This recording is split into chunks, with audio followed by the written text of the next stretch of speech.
Olá, vamos continuar com nossas aulas sobre Android. A gente já estudou um pouco sobre Android, nós já estudamos sobre a Dalvik Machine e agora, nesta aula, nós vamos ver sobre o Just in Time. Lembrando que isto aqui é uma lâmina do Google I/O, cujo download foi disponibilizado em PDF, e são essas lâminas que eu estou utilizando e vocês podem achar o link direto lá na nossa página. São esses os autores originais da apresentação. Essa apresentação também estava disponível no YouTube, então eu recomendo fortemente, se vocês quiserem mais detalhes, uma discussão mais aprofundada sobre isso, de procurar essa apresentação, que é muito boa. Este overview da apresentação, que começa daqui. Notem que a apresentação novamente não sofreu nenhuma modificação, são 32 slides, nós temos os 32 slides aqui. Primeira coisa que a gente recorda é da Dalvik. Como é que a Dalvik executava, e a gente viu que a Dalvik é uma máquina virtual, certo? Com uma compactação, com uma representação muito compacta. Lembrando que a Dalvik, ao invés de ser baseada na execução de bytecodes como o Java era, digamos, uma máquina virtual bem CISC, com instruções complexas que fazem bastante coisas. Então isso facilita, digamos, a compactação. O que é uma compactação? Uma representação compacta quer dizer eu preciso de poucas instruções para fazer várias coisas, certo?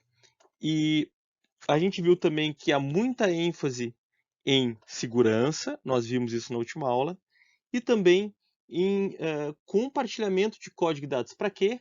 Para reduzir o uso da memória. E isso foi uma discussão constante quando a gente discutiu a Dalvik, quando a gente viu a Dalvik, certo? Porque também a gente estudou todo o contexto de quando e de como eram os processadores, a hierarquia de memória, o quão limitado que eles eram, quando a Dalvik surgiu, lembrando que é uma palestra de 2008, e essa aqui é uma palestra de 2010.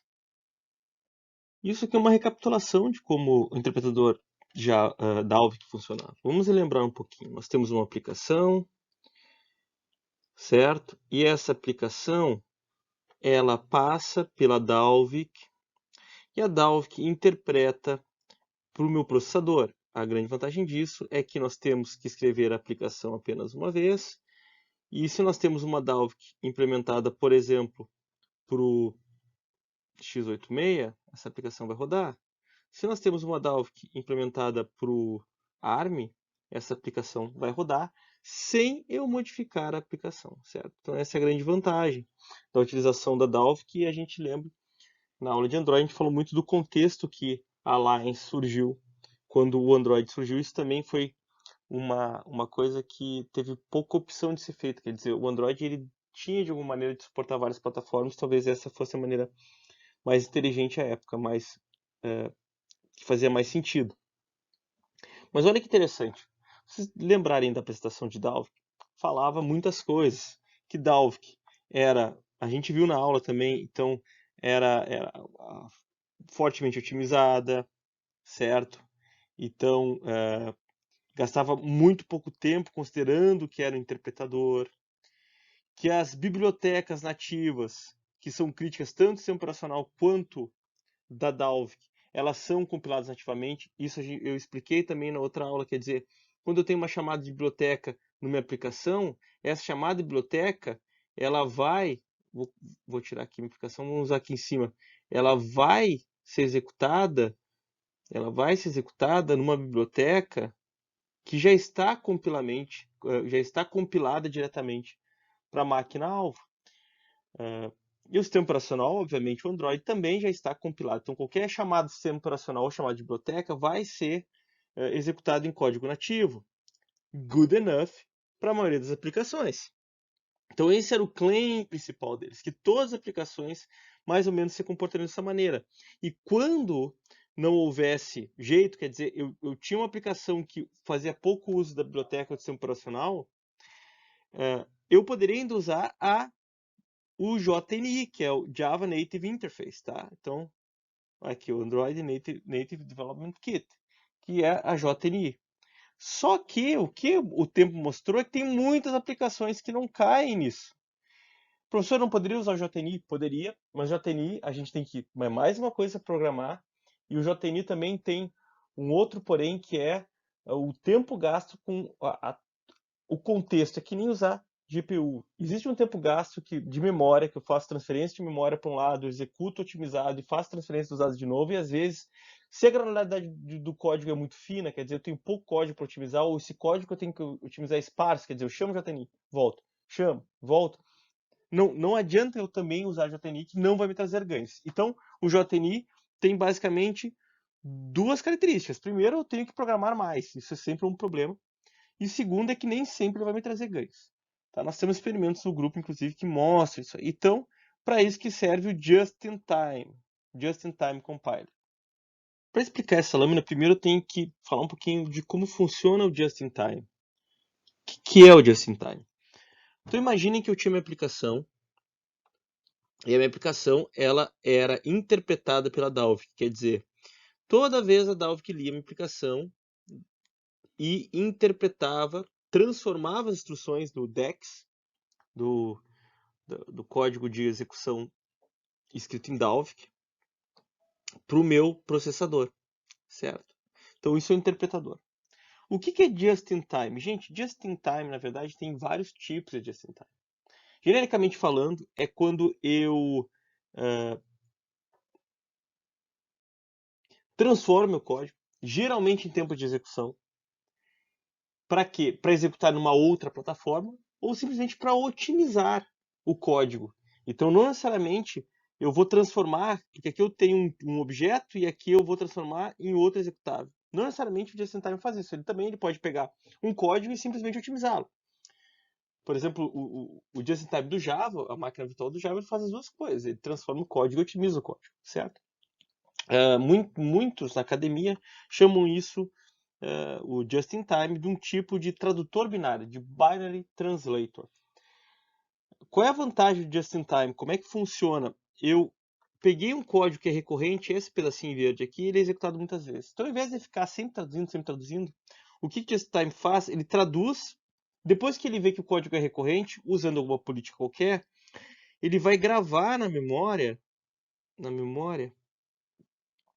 esse código já traduzido. Então, a próxima vez que ele encontra esse código aqui, ao invés de mandar para a Dalvik traduzir, a Dalvik busca o código já traduzido e manda para execução, que é muito mais rápido. Vocês entendem? Essa é a grande vantagem. Qual é o grande problema? O grande problema, na verdade, é memória, porque agora eu tenho que ter mais memória para guardar pedaços do código. Lembrando também que em 2008, a época que nós falávamos da Dalvik, memória ainda era um problema, agora a memória era um problema também, mas notem que quanto tempo passa, mais memória eu tenho. Aqui, na verdade, é um trade-off entre processamento, é um custo-benefício, e o uso de memória, certo? No final das contas, fica muito mais rápido a minha execução, porque eu buscar alguma coisa de memória é muito mais rápido que reprocessar. Então essa é a ideia geral do Just-in-Time. Imagine que eu tenho um tradutor e que eu repito várias frases, e ao invés de eu passar pelo tradutor, a frase já está traduzida, eu busco no caderno e leio diretamente aquela frase traduzida, ao invés de passar pelo tradutor. É muito mais rápido, certo? Então notem que há vários sabores de Just-in-Time. E quando compilar, em termos de instalação, às vezes a gente não chama de Just-in-Time, tanto que nós vamos ver depois que a Google usa isso. Se chama ART, que é o Ahead of Time. Quando a gente executa, quando o meta é chamado ou quando alguma instrução é buscada. Então, quando que eu posso, qual a granularidade, certo? Quando eu vou executar o programa, eu já faço toda a tradução. Notem que daí eu vou ocupar muita memória. Quando eu chamo o método, então é por método. Quando eu entro no método, quando sai no método, então essa minha parte do código que eu falei aqui seria o método. Ou Instruction Fetch Time, que a gente chama de trace. Potencialmente começar em qualquer instrução e acabar em qualquer instrução. Tá? Então, quando é que eu faço a compilação? E o que compilar, que também tem a ver com quando. Todo o programa, as bibliotecas compartilhadas, uma página da memória, o método, trace ou uma instrução apenas. Então, geralmente a gente fica aqui na prática, certo? Quando a gente fala de just-in-time, a gente fica entre métodos e traces. E cada combinação tem vantagens e desvantagens. E claro que tudo isso tem que ser considerado no ambiente que a gente executa, gente, que é o Android. Então, obviamente, por exemplo, se alguém fazer um just-in-time do Java para executar num PC poderoso, vai ser bem diferente do que fazer um just-in-time para o Dalvik executando no smartphone. Quais as restrições? Ainda a memória. Nós ainda temos dispositivo restrito de memória. O que eu queria? Eu quero ter algum tipo de performance, de ganho de performance, e ele tem que existir com todo aquele modelo de segurança que a gente viu um pouco do Dalvik. E o principal ponto é uma transição suave entre a interpretação e o código compilado. Quer dizer, às vezes eu vou ter que já ter o código compilado, tenho, e eu posso executar, e às vezes eu tenho que interpretar, e eventualmente quando eu começo a interpretar muito, eu começo a repetir muito, eu vou eventualmente compilar. Então, existem várias políticas, notem que isso não é uma coisa nova, certo? Quem tiver mais curiosidade sobre isso, pode ler um artigo de 2000, que se chama Welcome to the Opportunities of Binary Translation, do Eric Altman e outros autores. E esse artigo, como eu falei, de 2000, então notem que isso realmente não é uma coisa nova. Tem várias empresas que já fizeram isso. E isso, quando eles fizeram a Dalvik sem o Just-in-Time, as pessoas sabiam que era só uma questão de tempo eles migrarem para o Just-in-Time, que necessariamente iria ser necessário, e foi o que aconteceu. Até lembrando que, até hoje, existe ainda uma diferença de processamento entre a Apple e Google, e a Google sempre está correndo atrás da Apple em termos de poder de processamento. Quer dizer, eu tenho um hardware, componentes de hardware que geralmente são melhores no Google, usando Android, mas nem sempre o desempenho que o usuário verifica, que o usuário observa, é o mesmo da Apple, com às vezes componentes de hardware menos potentes. Por quê? Porque o software é mais eficiente por vários motivos que a gente já discutiu. E seguindo nessa discussão entre método e trace, então novamente, trace é potencialmente qualquer entrada de código e potencialmente qualquer saída de código. E método é o método que a gente conhece. Nós temos um método que é chamado, ele executa, ele retorna, certo? Então, seria a granularidade de método. O método, ele é o mais comum, porque ele é fácil de detectar, no sentido de que eu tenho um ponto de entrada bem definido. O que é meu ponto de entrada? É o meu chamado método. E o meu ponto de saída é o meu retorno do método. Então, fica muito fácil de identificar. E claro que como é que funciona, eu tenho os chamados hot methods. O que são os hot methods? Os métodos quentes. São aqueles que são os mais executados. Novamente, gente, a política vai depender do just-in-time. Quer dizer, se o método for chamado N vezes, tem mínimo de tanto código executado, ele é passível de ser otimizado pelo just-in-time ou não. Se ele não é passível de ser otimizado, ele sempre vai ser interpretado. Não tem muito segredo. E novamente, além de compilar, ele também vai otimizar o código, vai tentar fazer otimizações do código. Isso também é normal para just-in-time, como nós já havíamos falado. Então, quais são as vantagens?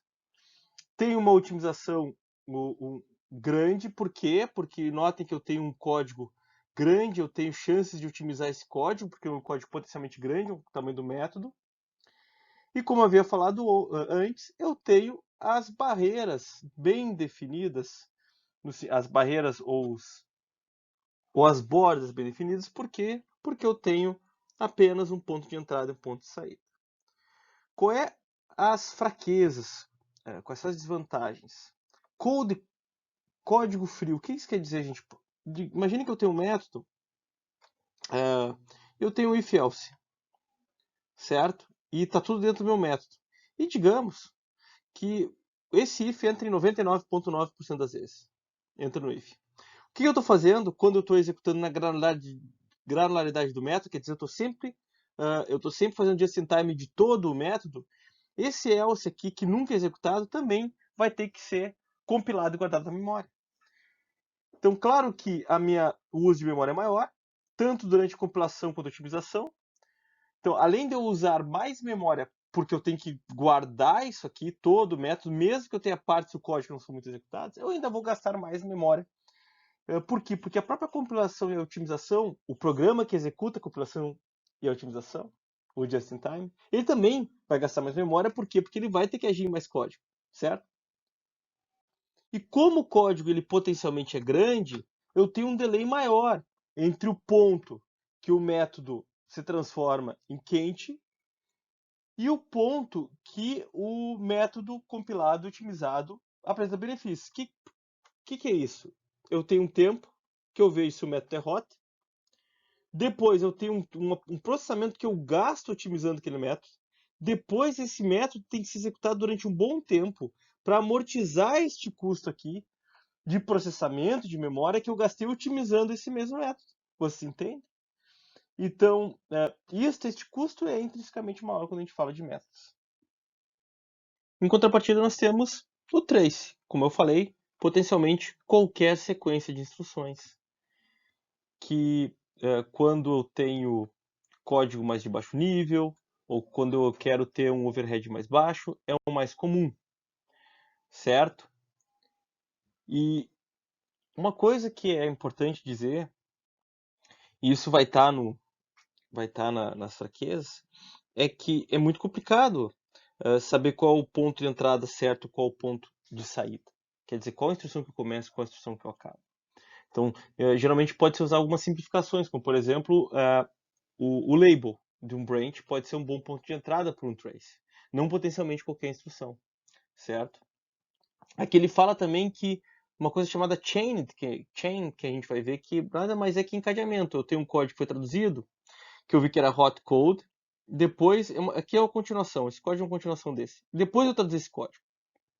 Então, primeiro eu traduzi esse código, eu vi ele executou algumas vezes, eu vi que valia a pena traduzir, guardar na memória, otimizar. E depois, um certo momento, logo esse código depois, também foi detectado que vale a pena fazer a tradução. Então ele faz isso aqui que é o chained. Então, ao invés de retornar para o Dalvik e depois executar esse código, ele liga, digamos assim, ele faz encadeamento. Isso aqui não é uma coisa específica ou particular de trace, pode ter encadeamento com outros, mas ele é, digamos assim, a chance de acontecer é maior, porque nós estamos falando de código, né? Não existe, é uma granularidade bem menor, então a chance de acontecer encadeamento é maior. Então, quais são as vantagens? Só o mais quente dos quentes do código, lembrando do exemplo anterior, que podia ter código que não entrava muito dentro do método, que potencialmente é compilado. Então, minimizando o uso de memória. E o que acontece, se como eu tenho uma integração muito forte interpretador, porque ele tem que me dizer qual é o código mais importante, eu posso focar nos casos mais comuns. Novamente, é conseguir detectar os casos mais comuns, os hot dos hot. E, por causa disso, como eu tenho um código menor, eu vou demorar menos tempo para compilar, eu potencialmente vou achar mais rápido. O meu retorno de performance, uma vez que o código ele é achado, o código quente é achado, é mais rápido que método. Certo? É claro, é mais fácil eu mover coisas pequenas e coisas grandes. Quais são as fraquezas? Ele tem uma janela menor de instruções que pode potencialmente limitar as otimizações que a gente pode colocar. Já falei disso, né? Que tem que sincronizar muitas vezes com o interpretador, porque agora não é. Imagine, o interpretador, antes quando era método, era só em entrada e saída de método. Agora, potencialmente, é qualquer instrução. Então, claro que eu tenho que ter um acoplamento maior entre o JIT e o meu interpretador original. E, finalmente, dificuldade de compartilhar Translation Cache. O que é Translation Cache? Aquela memória que nós guardamos as nossas traduções utilizadas. A gente coloca na memória, lembra?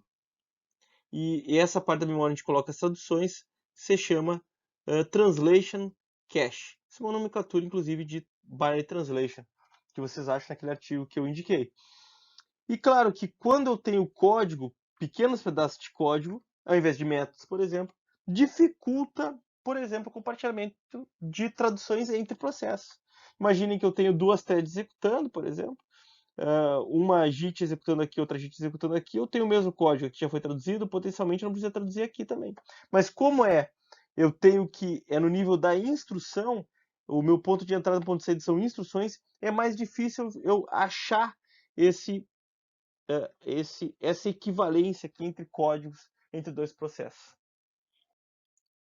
Essa figura aqui ilustra bem. Eles pegaram este System Server como exemplo, e quando eles usam o nível do método, eu tenho aqui então meu programa, ele tem 4 MB, um pouco mais, 4,6 MB, certo? Quando eu pego os hot methods, olha aqui, aqui e aqui, eu tenho mais ou menos 400 kilobytes. Bastante, que é 8% do programa. Quando eu pego só os hot traces, dá basicamente 26% dos hot methods, quer dizer, 26% do código de dentro de cada método que é quente, que dá 2% do programa, que é bem menos. Dá mais ou menos 100 kilobytes. É 4 vezes menos do que de métodos. Então vocês notem que eu tenho a melhor janela de otimização quando é método, porque eu tenho um código potencialmente maior para executar, é mais fácil de detectar, porque eu tenho um ponto correto de entrada, um ponto único, não correto, um ponto único de entrada e um ponto único de saída. Mas quando eu tenho o just-in-time, eu tenho o melhor trade-off entre velocidade e espaço, quer dizer, eu até posso não ter tanto ganho quanto otimizar 400k de código, em otimizar 100k, não vou ter.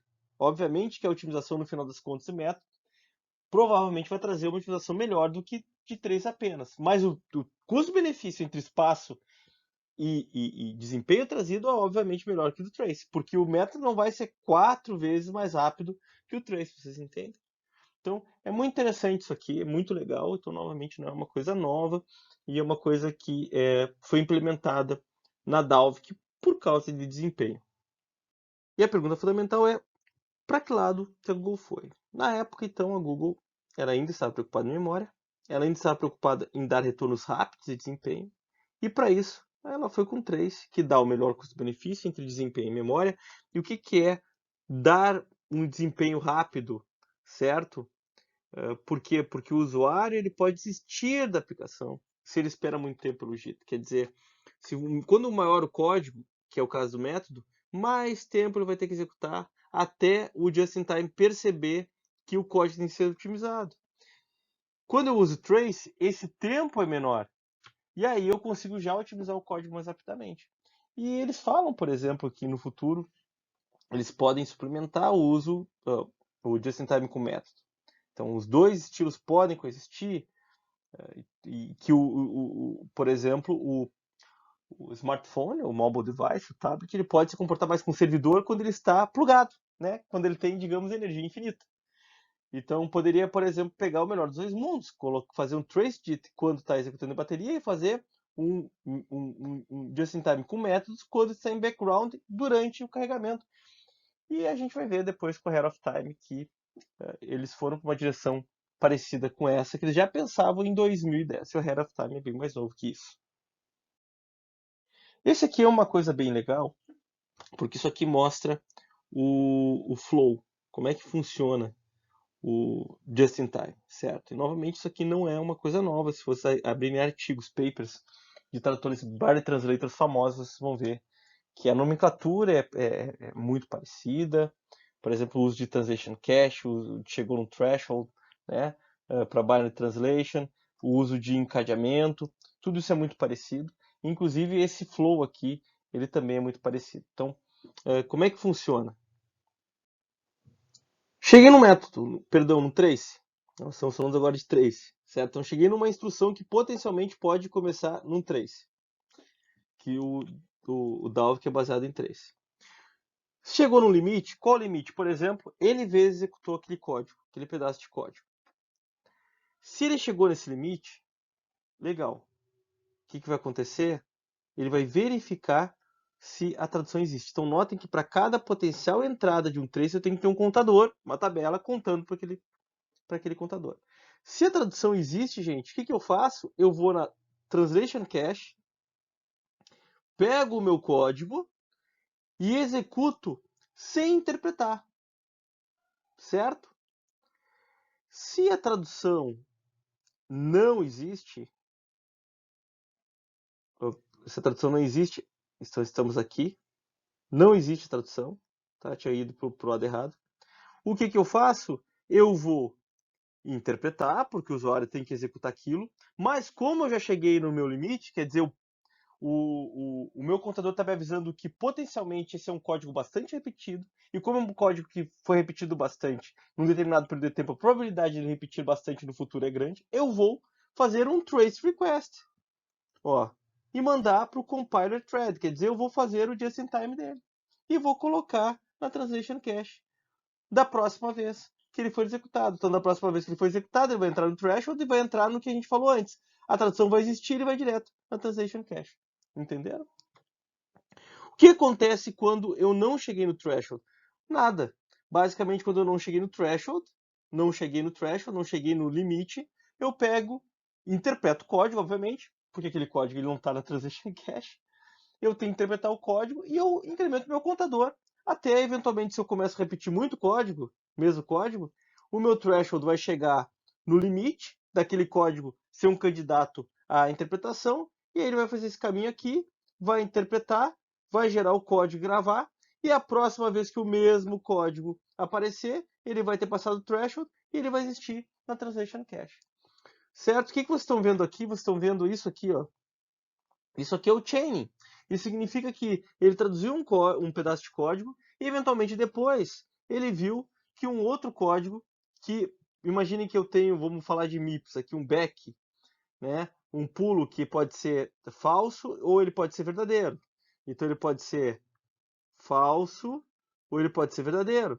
Tanto essa parte de código aqui, essa parte de código do falso, quanto essa parte de código do verdadeiro, vai para baixo aqui o código, tá? Tá aqui e está aqui. Então, eventualmente, ele traduziu esse código de cima, que tem o back no final, esse código de cima. Então, o back estaria aqui. E colocou na translation cache. Depois de algum tempo, ele viu que esse código aqui também era hot code, colocou aqui. E ele viu que, deixa eu usar verde agora, que esse código era hot code, e colocou aqui e fez o chaining. Qual é a grande vantagem disso? Eu não preciso retornar para todo o meu processo que faz o management disso, eu vou lá e já executo direto o código. E aí o programa ele vai sendo construído, digamos assim, o binário vai sendo construído. Relembrando, o que é esse translation? Gente, isso aqui é código de máquina. Que máquina? Por exemplo, estou executando um ARM, é binário ARM. É binário ARM. Se eu estou executando um x86, é um binário x86, e assim por diante. Certo? É isso que fica aqui na minha translation cache. E novamente, isso aqui é uma coisa bem comum e é repetida em qualquer tradutor binário. Isso aqui é um resumão do que a gente viu antes. Então, é fácil pensar que o just-in-time nada mais é que uma extensão interpretador. Que o interpretador ele é responsável por fazer o profiling, quer dizer, verificar quais são os traces mais importantes, e quando ele acha esse trace, ele vai faz a seleção e manda o compilador fazer a compilação, certo? Lembrando que daqui é uma thread específica compilador e que essa requisição do trace para o compilador ele é feito durante a interpretação. Não vamos entrar em detalhes, mas também permite algumas otimizações. Saber alguns valores em tempo de execução, como por exemplo limites do loop, certo?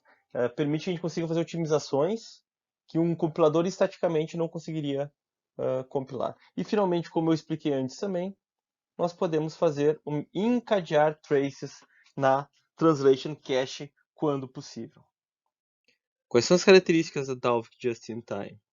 Ela tem uma translation cache que é por processo, então ajuda na segurança, certo?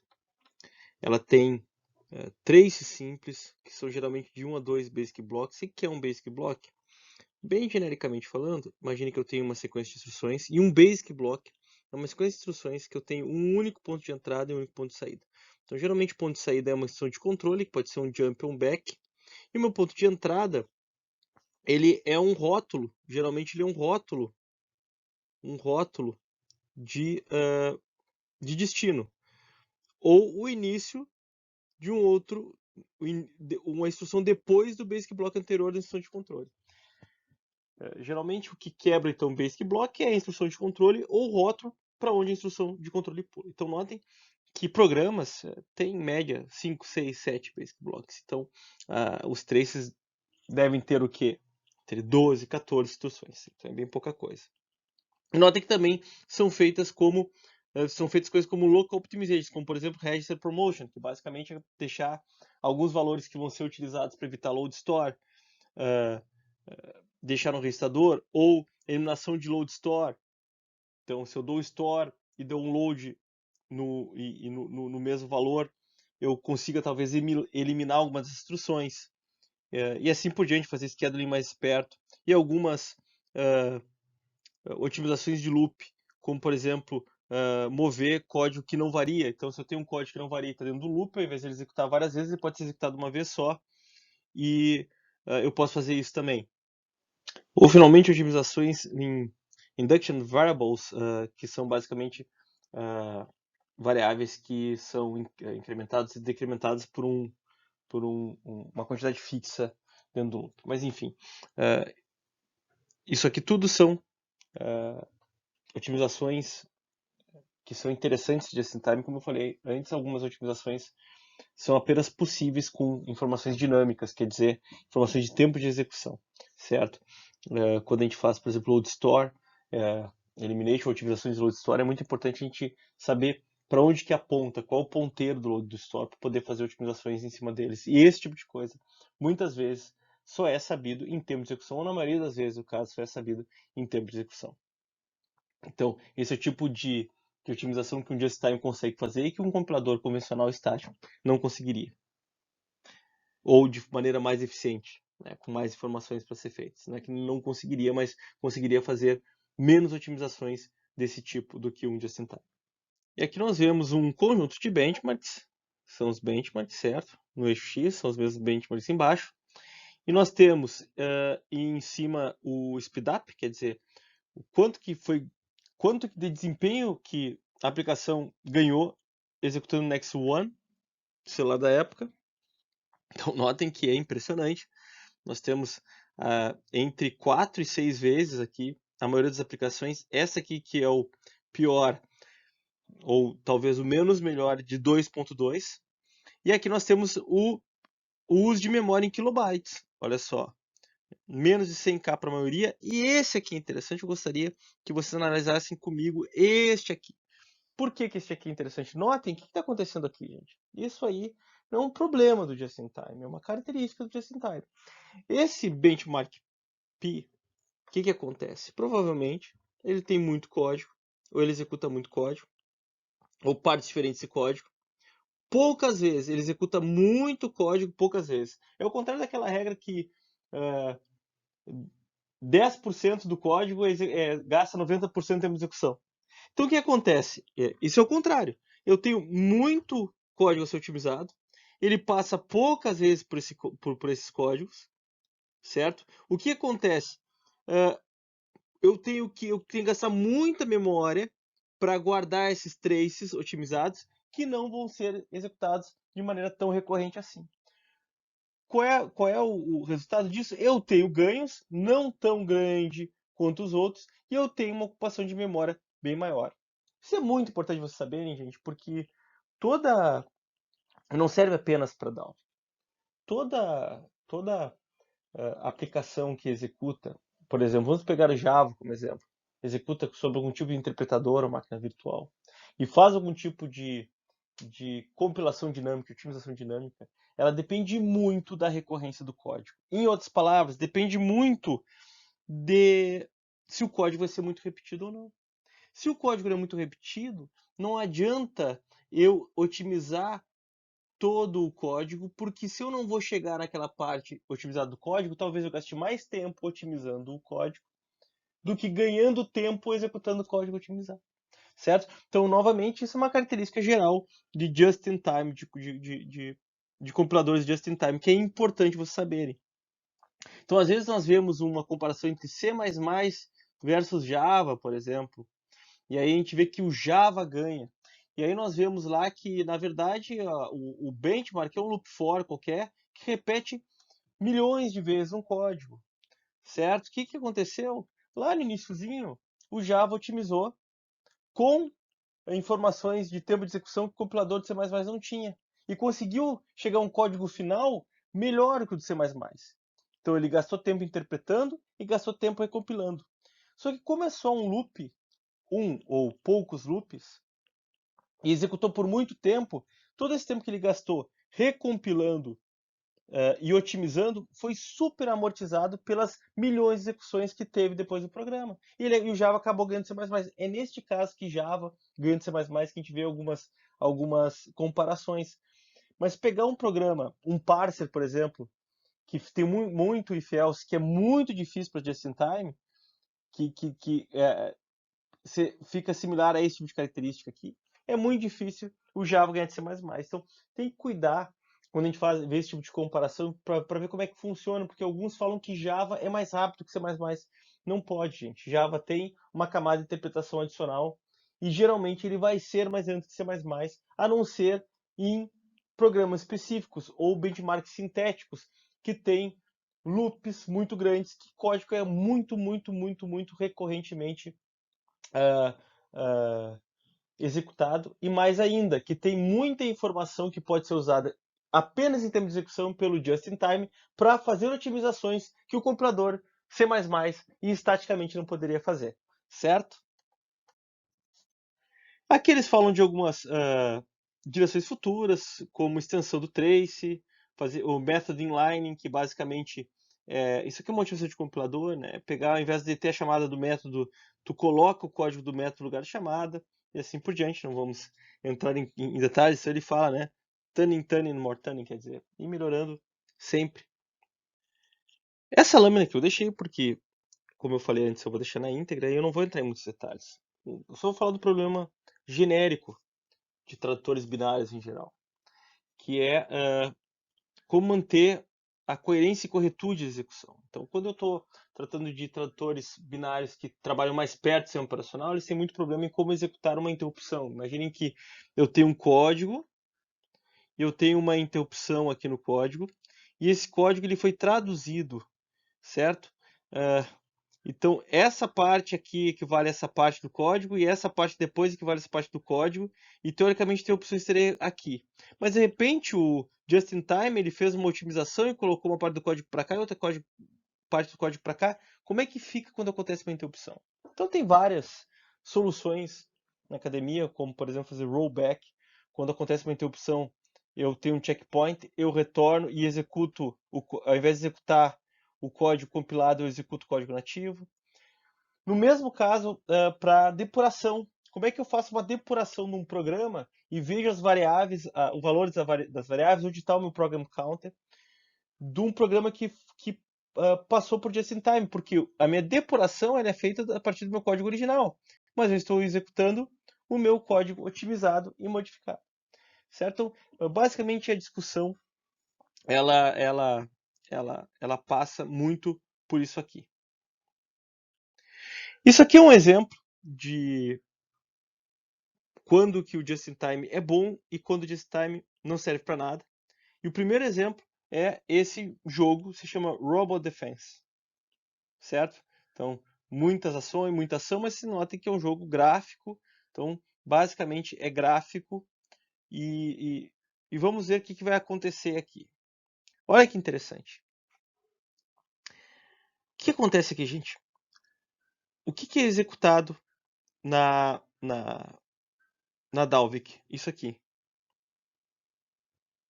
Por isso que ele diz que o ganho de performance que vem da Dalvik está limitado a 4,34%. Por quê, gente? Porque o resto é chamada de biblioteca. Chamada de biblioteca. Ou chamada de biblioteca do sistema operacional, chamada de biblioteca gráfica, porque o programa é um jogo. Então o jogo não tem muito cálculo para fazer, onde o robô tem que ir. Isso não tem muito cálculo. O cálculo maior do jogo é o gráfico do jogo, é colocar na tela, certo? É fazer animações.